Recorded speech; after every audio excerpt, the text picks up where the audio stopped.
le 30, les éléments de force de défense et de sécurité ont pris la décision courageuse, avec toute la bravoure et le risque sacrificiel pour épargner notre pays des affres de la guerre civile. Parce que nous les PDGistes, comme d'habitude, nous avons mis une organisation mafieuse pour conserver le pouvoir avec la fraude. Ça devait créer un problème. Courageusement, les humains, ils ont dit, si on laisse ces résultats prospérer, le pays sera en guerre. Les populations devaient se soulever et devaient avoir des réactions, des fusillades. Ils ont pris leur responsabilité de dire, il vaut mieux mettre un terme à un régime devenu obsolescent, qui ne pouvait plus satisfaire les besoins de notre peuple, que de légitimer une élection tronquée avec des résultats frauduleux et sauver le pays. Voilà comment ça s'est passé.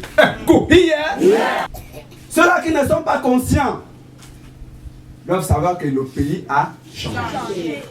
Et le Gabon traverse une situation particulière. Hier, contre toute attente, comme tous les PDGistes, tous les tenants du régime, frappés de peur, j'ai gardé mon calme.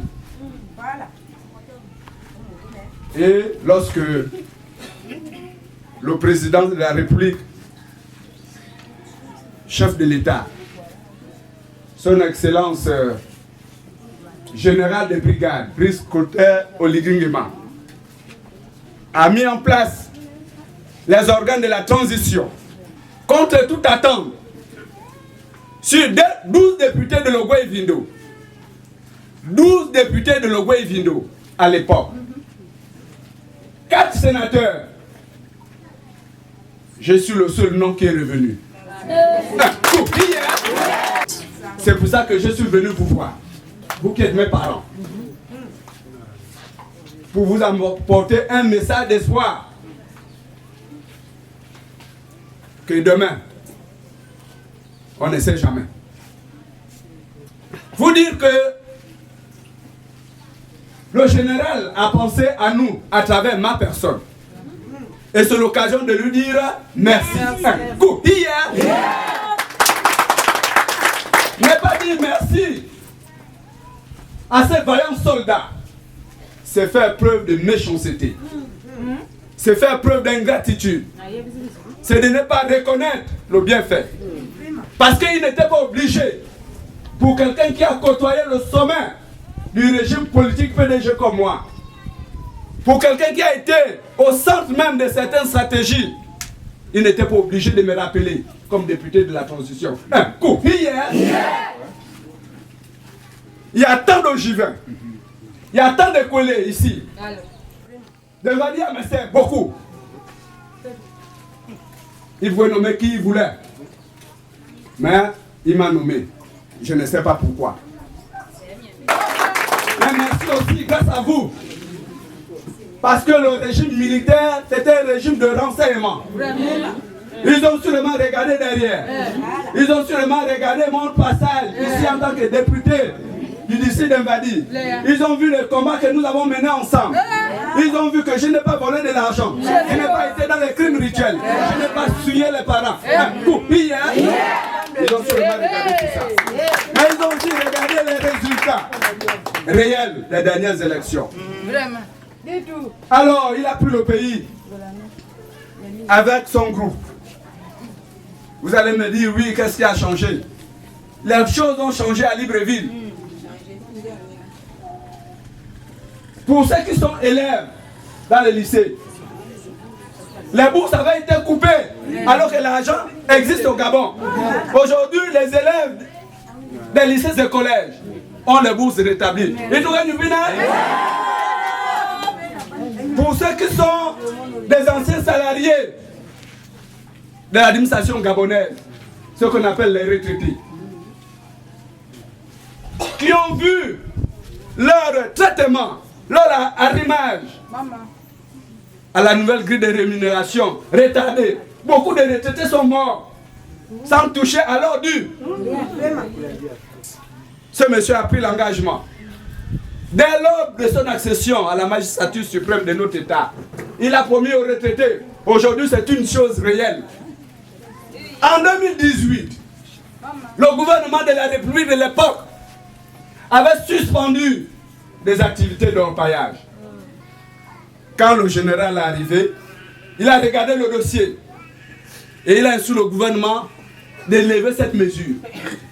Vous avez vu les équipes du ministère des Mines ici venir faire des opérations d'encartement pour délivrer des cartes d'espoir aux villageois, ceux qui avaient des moyens pour le faire. Et cette mesure aujourd'hui est levée. Ça veut dire que demain, pour ceux qui seront à jour, pour ceux qui auront les moyens, peuvent aller dans les forêts, là où c'est autorisé, faire leur orpaillage, sans courir le risque d'être emprisonnés. Et tout ça, Nana Bousna, ce n'est pas le combat que nous avons mené. Nous avons gagné ce combat, non? Le général nous a rendu raison. Que dis-je encore, chers parents?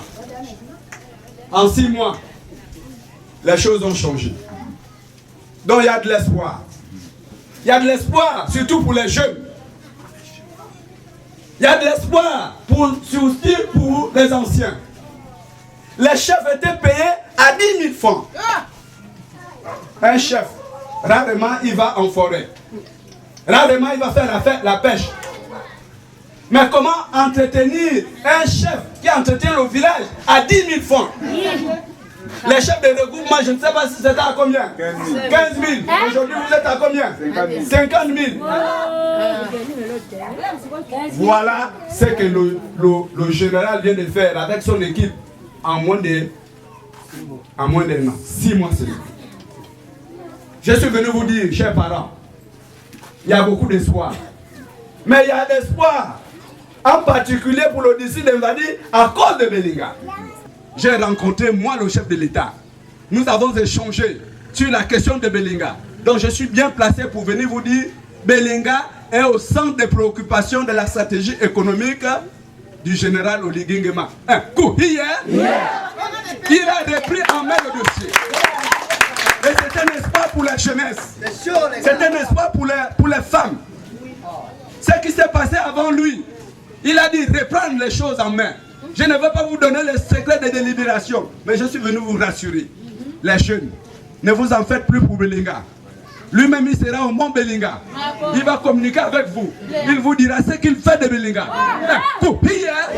Ne recédez pas à la provocation des gens. Les gens qui viennent diviser les communautés. Parce que Belinga devient pour certains un autre pouvoir. On n'a pas besoin de ça. On a besoin que le général, comme il est arrivé, et comme il a promis de reprendre Belinga, pour que lui-même il voit, qu'il donne un contenu, qu'il négocie avec l'opérateur, pour le bonheur du peuple gabonais, en particulier pour les jeunes que vous êtes. Voilà ce dont nous avons besoin.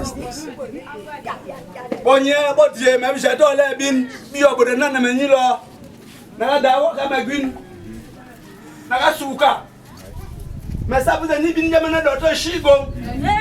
Ça bon En tant que citoyen, ma position c'est d'être un soutien inconditionnel du CTRI. Parce qu'après 6 mois, nous avons regardé l'allure du pays, le pays a repris. Les choses avancent. Que ce soit au plan politique, au plan institutionnel, au plan économique, au plan social. Donc il n'est pas question d'être en marge de cette histoire qui s'est réécrite au Gabon. Maintenant, en tant que politique, je vous ai donné ma position. Je suis membre du Parti démocratique gabonais, mais je le serai membre encore si le PDG se constitue en groupe de propositions pour accompagner la transition. Je ne serai pas membre, continuer à être membre du Parti démocratique gabonais si certains camarades du Parti démocratique gabonais se constituent à une opposition pour entraver l'action généreuse du CTRI et du président de la République. Ça, c'est ma position. Maintenant, les gens sont libres. Au moment venu, j'observe. Je vais observer les résultats du dialogue, je vais observer le référendum, après quoi je déciderai soit de continuer à soutenir le président de la République dans le cadre du Parti démocratique gabonais, si telle est l'ambition du Parti démocratique gabonais, réformer. Si nous voyons que certains membres du Parti démocratique gabonais ont des ambitions de présidentiabilité, ce qui est donné à tous les citoyens, qui pourraient se constituer un obstacle pour reconquérir le pouvoir, moi je serais libre de me constituer en personnalité politique indépendante pour accompagner le chef de l'État s'il a des ambitions. Voilà ma position.